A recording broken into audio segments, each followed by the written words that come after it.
एक क्षण में पुरुष की निवृत्ति और फिर स्त्री की 9 महीने लंबी तपस्या, ये दोनों ही घटनाएं एक साथ घटती हैं। क्या आपको ये कहीं से भी समान लगती हैं? क्या कोई समानता है दोनों घटनाओं में? एक दिन में 86,400 सेकंड होते हैं। अब इसे 9 महीने से गुणा कर लीजिए। दोनों घटनाओं का अंतर कितना बड़ा है ये समझ में आ जाएगा।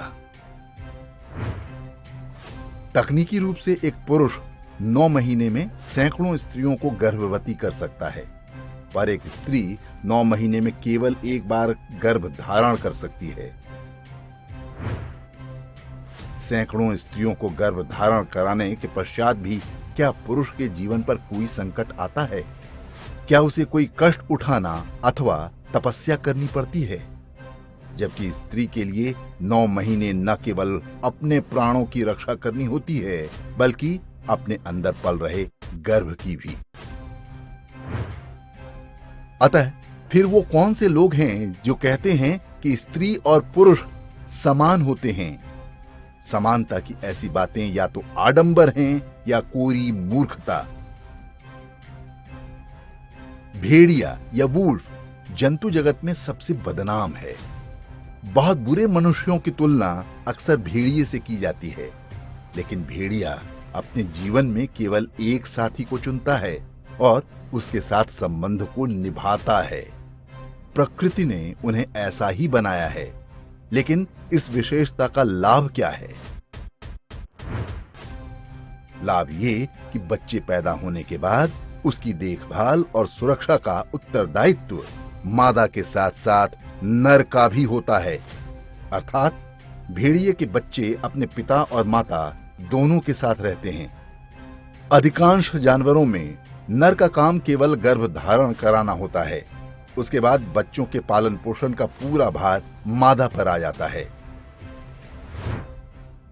तो उसी प्रकार लिव इन रिलेशनशिप में लूजर कौन है? लूजर है बच्चा, क्योंकि बहुत संभावना है कि आगे चलकर पिता की छाया भी उसे न मिले। यह भी संभव है कि उसे पिता का नाम भी पता न चले। मां अपने बच्चे से प्रेम के कारण कदाचित संबंध निभा भी ले, पर यदि वो किसी दूसरे पार्टनर के पास जाती है तो वो बच्चे के प्रति कैसा होगा, ईश्वर ही जाने।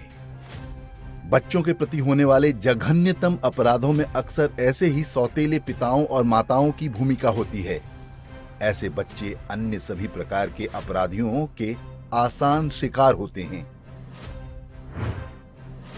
ऐसी घटनाएं जब तक इक्का दुक्का होती हैं, तब तक समाज पर बहुत व्यापक प्रभाव नहीं पड़ता। किंतु यदि ज़कात के पैसे पर हमारी बेटियों को फंसाने और उन्हें 35-35 टुकड़ों में काटने का उद्योग ही चल पड़े, तो ये भयावह स्थिति है। हम गांठ बांध लें। विवाह शब्द को निकाह या मैरिज से अनुवादित करके कलंकित न करें। हमारे धर्म में विवाह कॉन्ट्रैक्ट नहीं, बल्कि एक ऐसा दैवीय संबंध है जो कि परिवार का और अंततः समाज का कल्याण करता है। निकाह तब तक पूरा नहीं माना जाता जब तक मेल फीमेल शारीरिक संबंध न बना लें, किंतु विवाह की परिभाषा ये नहीं है। विवाह को समझने के लिए हमें 10वीं शताब्दी में अद्वैत वेदांत के आचार्य वाचस्पति मिश्र की कथा जाननी चाहिए। वाचस्पति मिश्र का विवाह छोटी उम्र में ही हो गया था। जब वे शिक्षा पूरी करके घर लौटे तो उन्होंने अपनी मां से वेदांत दर्शन पर टीका लिखने की आज्ञा मांगी। उन्होंने अपनी मां से कहा कि जब तक उनका लेखन पूरा न हो जाए तब तक उनका ध्यान भंग न किया जाए। मां काफी बूढ़ी हो चुकी थीं, तो उन्होंने सहायता के लिए बहू भामती को भी बुला लिया। कुछ दिन बाद माताजी का देहावसान हो गया, लेकिन भामती पति की सेवा में लीन रहीं। वाचस्पति मिश्र साहित्य साधना में ऐसे लीन रहे कि उन्हें पता ही न चला कि उनकी सेवा कौन कर रहा है। धीरे धीरे 30 वर्ष बीत गए। एक दिन शाम को दीपक का तेल खत्म हो गया और वाचस्पति मिश्र का ग्रंथ भी पूरा हो गया। भामती अपना काम छोड़कर दीपक में तेल डालने लगीं। आचार्य वाचस्पति ने किताबों से सिर उठाया तो सामने खड़ी नारी को देखा, किंतु पहचान नहीं पाए। उन्होंने पूछा, हे देवी, आप कौन हैं? नजरें झुकाकर सामने खड़ी भामती ने कहा, हे देव, मैं आपकी पत्नी हूं। वाचस्पति मिश्र ने पूछा कि तुम्हें क्या चाहिए? उनकी पत्नी ने कहा कि नाम।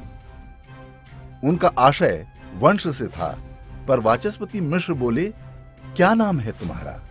उन्होंने बताया, भामती। और वाचस्पति मिश्र की अगली पुस्तक का नाम भामती हो गया। संभव है ये कथा सत्य हो या कुछ अतिशयोक्ति हो। किसी को आचार्य वाचस्पति मिश्र जैसा बनने की आवश्यकता नहीं। इस कथा का संदेश महत्वपूर्ण है कि विवाह रूपी पवित्र संस्था को नष्ट न होने दें, अन्यथा भारत को संपूर्ण नाश से कोई नहीं बचा सकेगा। हिंदू स्त्रियों के साथ हो रहे अपराध एक समाज के रूप में हमारी हार हैं। कहीं न कहीं हमारी कमियों के कारण विधर्मी घात लगाकर हमारी बच्चियां उठा रहे हैं। विवाह का अर्थ और महत्व स्त्रियों को भी समझना होगा और पुरुषों को भी। तभी हम स्वस्थ परिवार, समाज और देश की रचना कर पाएंगे।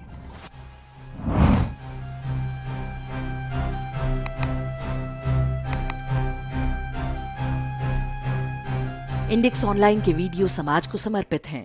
आप इनको डाउनलोड करके जैसे चाहे वैसे प्रयोग कर सकते हैं।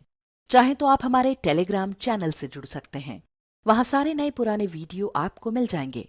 हमारे सोशल मीडिया लिंक हर वीडियो के डिस्क्रिप्शन में होते हैं। हमारा एकमात्र उद्देश्य हिंदू समाज को जागृत और एकजुट करना है। इसमें सहभागी बने। धन्यवाद।